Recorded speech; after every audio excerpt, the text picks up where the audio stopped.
A breakthrough in the wars in the Middle East tonight, with the Israeli Security Cabinet agreeing to end the fighting with Hezbollah in Lebanon. Over the next 60 days, Israel will withdraw its troops after invading the country nearly 2 months ago in response to almost a year of rocket attacks from Hezbollah based in southern Lebanon. President Biden said the ceasefire is a crucial step towards achieving peace and prosperity in the Middle East. Well, the deal would see Hezbollah fighters moving some 30 kilometers away from the Israeli border north of the Litani River. Israeli troops would then gradually pull out of the country.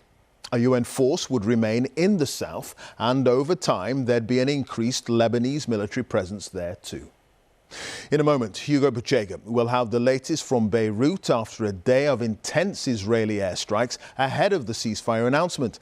And Lucy Williamson will be reporting on the Israeli communities now hoping to return to their homes in the border region. But first, Sarah Smith is live in Washington, where President Biden has just been giving details of the truce, which was brokered by America. Sarah, President Biden called this a good day. Yes, and said that he had very good news from the Middle East. This has taken months of really intensive diplomatic effort from America and some other allies to get to this point. And President Biden is, of course, very relieved to be able to announce this just before he's getting ready to leave office in a couple of months' time. So I think he was very pleased to be able to say that both Hezbollah, and Israel have accepted this deal to end the conflict and to allow all of those people who have effectively been living as refugees in both Lebanon and Israel to return to their homes.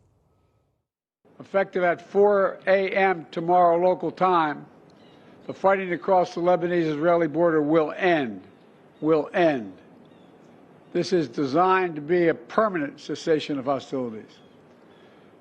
What is left of Hezbollah and other terrorist organizations will not be allowed. Well, I emphasize, will not be allowed to threaten the security of Israel again.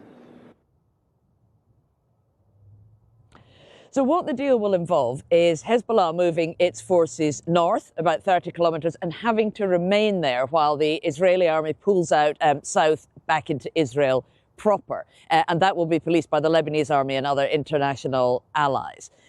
The Israeli Prime Minister, Benjamin Netanyahu, had a different job to sell this to his country and to his government. So he was stressing what Israel has achieved in this conflict, that Hezbollah has been set back decades, he said, as well as several of their most senior commanders killed, and pointing out that if they do violate this deal in any way, including trying to rearm themselves, then Israel can and will attack them.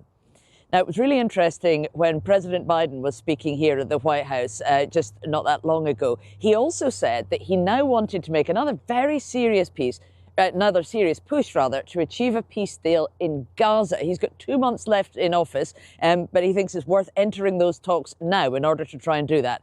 And Donald Trump is on his way into the White House, of course, has been fully briefed on this deal. His team are said to look on it favourably, and he's almost trying to take credit for this already himself, saying that actors in the region are moving to make peace now because he's been re-elected to the White House. All right. Sarah, thank you for that. Sarah Smith, our North America editor there, just outside the White House.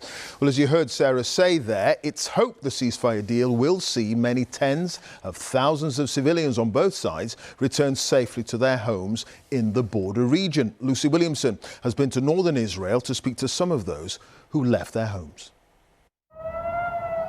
In northern Israel, sirens warned of rockets, as residents warned of surrender. Israel's pounding of Lebanon continued hours before the ceasefire was announced. Rona and On left their home in Kfar Giladi on the 8th of October last year. The Lebanese villages they lived alongside, clearly visible through the border fence. I hope for a day where we could, be at peace with each other. And I think that trust was broken when our army found the tunnels and the ammunition and all of these preparations to effectively come and, and massacre us.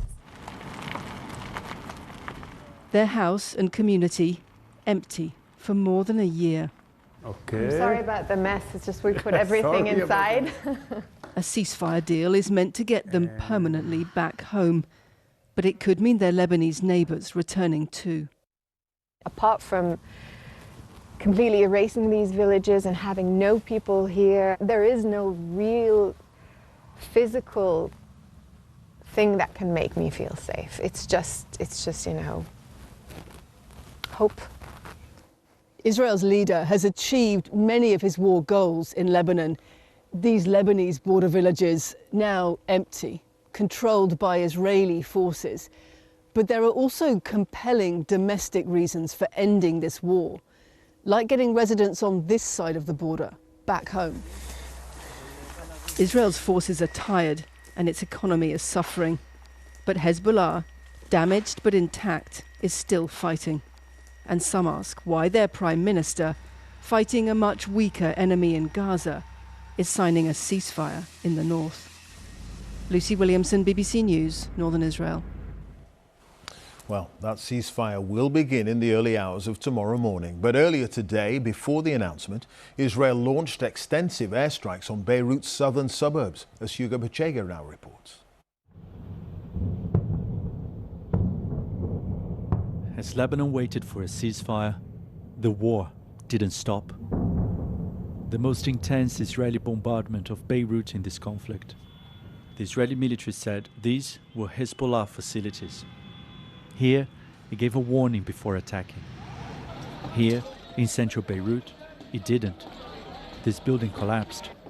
7 people were killed. In the evening, we tried to visit the site.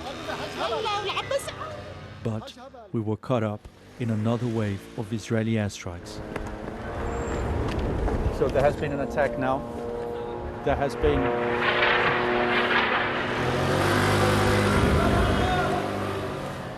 We're now hearing several explosions after an evacuation warning was issued by the Israeli military.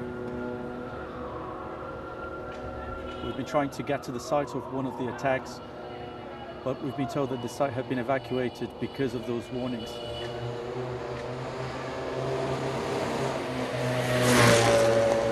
Israel is now unleashing a wave of attacks targeting Beirut just hours before this possible ceasefire. People tried to flee. There was chaos. This war has been devastating for Lebanon. Hezbollah has been severely damaged, but it hasn't been destroyed. This deal may bring the conflict with Israel to an end, but many here fear a new internal conflict could follow. Hugo Bachega, BBC News, Beirut. Well, what could the peace deal mean for the war in Gaza? Frank Gardner's live in Jerusalem. Frank, that's the big question, isn't it? Because that war to the south, what's been happening there?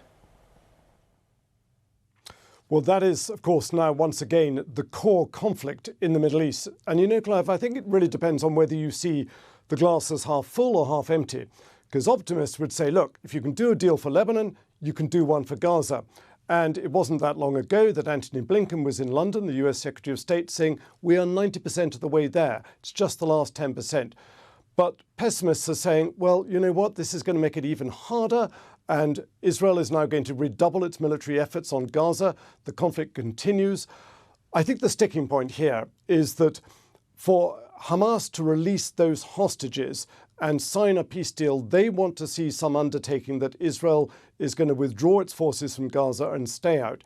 Israel doesn't want to do that because it says that it doesn't want to abandon the border between Gaza and Egypt because it worries that Hamas will simply use it to smuggle weapons in again and fire rockets at them.